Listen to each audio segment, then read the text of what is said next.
Hello दोस्तों, knowledge fusion centre में आपका स्वागत है। हम पॉलिटी की एमसीक्यू सीरीज़ प्रारंभ कर रहे हैं। यह पहला वीडियो है। इसी तरह से अन्य भी वीडियोस आते रहेंगे जो आपके प्रिपरेशन की वास्तविक स्थिति का जायज़ा लेंगे। कृपया आप हमारे साथ बने रहें और अपनी पढ़ाई को सही दिशा दें। धन्यवाद। चलिए स्टार्ट करते हैं। निम्नलिखित में से किस अधिनियम में कलकत्ता में सर्वोच्च न्यायालय की स्थापना का प्रावधान किया गया? चूँकि कलकत्ता में जो सर्वोच्च न्यायालय है वो कब स्थापित होता है?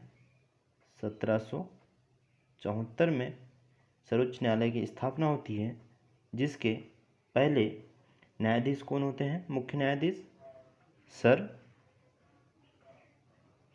Elijah Impey. तो देखिए, सर्वोच्च न्यायालय की स्थापना होती कब है?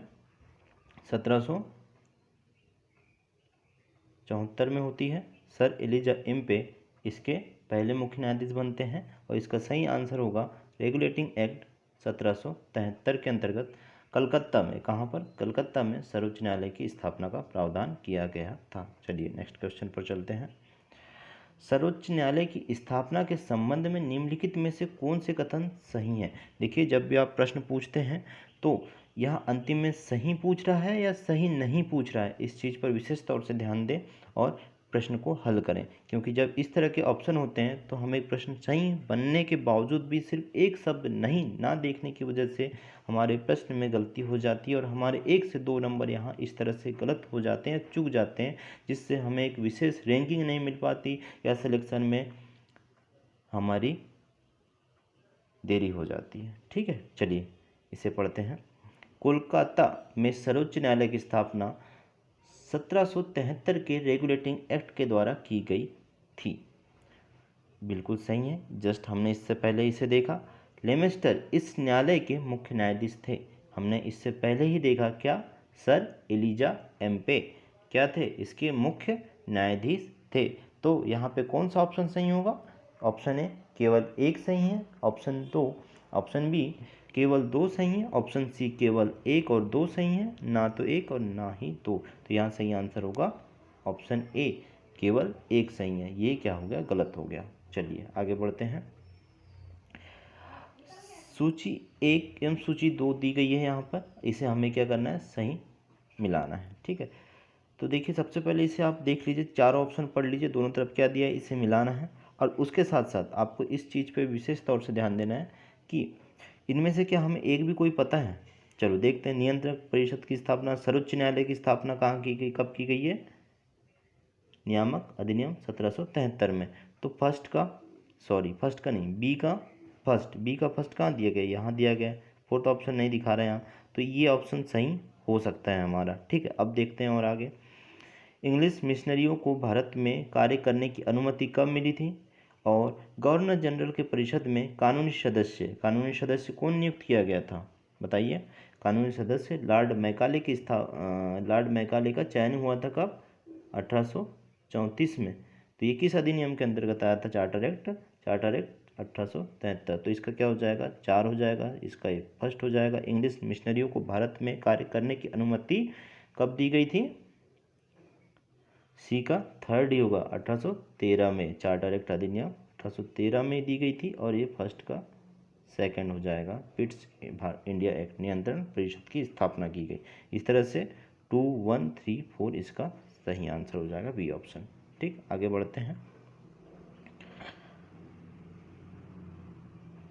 निम्नलिखित में से किससे या किन से भारत में अंग्रेजी शिक्षा की नींव पड़ी? है ना? तो चार्टर एक्ट का अधिनियम आया, general committee of public instruction 1823 आई, प्राच्यवादी मांगलवादी, ये दो तो सही हैं, लेकिन 2 में कन्फ्यूज़न है। अब हम देखते हैं केवल 1 2 3। देखो हम कम से कम 50-50% में पहुंच गए ना इस तरह से। तो यहाँ पर यदि आप चांस भी लेते हैं तो एक पॉसिबिलिटी बन जाती है आपकी 1 सेकेंड 1 हाफ की, कि सही हो सकता है या नहीं हो सकता। ठीक, तो general committee of public instruction यह भी क्या है, अंग्रेजी शिक्षा की नींव के रूप में कार्य करती है। ठीक है, ये 1823 में गठित हुई, तो इसका सही आंसर होगा डी। ठीक, आगे बढ़ते हैं। किस अधिनियम के द्वारा ब्रिटिश संसद में चाय और चीन के साथ व्यापार को छोड़कर ईस्ट इंडिया कंपनी के साथ व्यापार के अधिकार को समाप्त कर दिया गया था? ये आपको बताना है। चार्टर अधिनियम 1813, चार्टर अधिनियम 1833, चार्टर अधिनियम 1853, चार्टर अधिनियम 1873। तो चार्टर अधिनियम 1833 जो है, इसके अनुसार पूर्ण एकाधिकार जो था उसको समाप्त कर दिया गया। और 1813 जो है, इसके अंतर्गत क्या दिया गया था कि ये दो चीज़ों को छोड़ दी गई थी। चाय और चीन के साथ जो व्यापार है, चाय का व्यापार और चीन के साथ व्यापार को छोड़ दिया गया था, और इसके अतिरिक्त जितने भी व्यापार थे इससे एकाधिकार को समाप्त कर दिया गया था। 1813 में ही हमने क्या देखा, मिशनरियों के प्रवेश के लिए अपने प्रावधान किया गया। ठीक, चलिए आगे बढ़ते हैं। चार्टर एक्ट 1813 के संबंध में अपने को क्या करना है, यहाँ पर क्या सही है और क्या गलत है। तो यहाँ सही पूछा है तो हमें सही बताना है।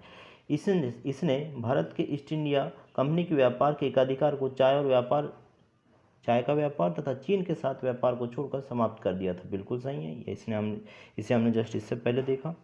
इसने कंपनी द्वारा एकाधिकार में लिया गया भारतीय राज्य क्षेत्र पर राज्य ब्रिटिश क्राउन की संप्रभुता को सुदृढ़ कर दिया।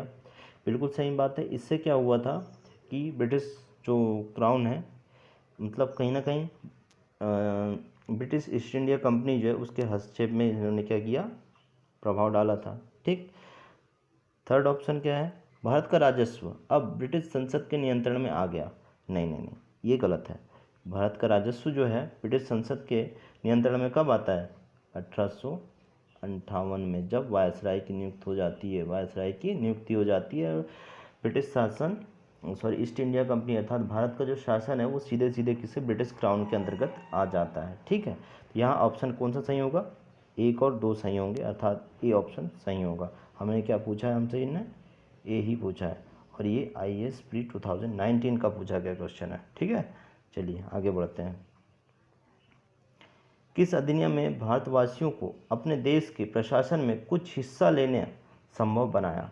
मतलब प्रशासन मतलब उसमें गवर्निंग बॉडी के रूप में, अर्थात वहाँ प्रतिभागी के रूप में उन्होंने क्या किया, बनाना, मतलब भाग लेना संभव हो पाया। कब से हो पाया था, 1833 के चार्टर अधिनियम, 1853 के charter government of India act 1858 या इंडियन काउंसिल एक्ट 1861। इसका सही आंसर है ऑप्शन ए, 1833 के चार्टर अधिनियम से ही क्या हुआ, देश के प्रशासन में कुछ हिस्सा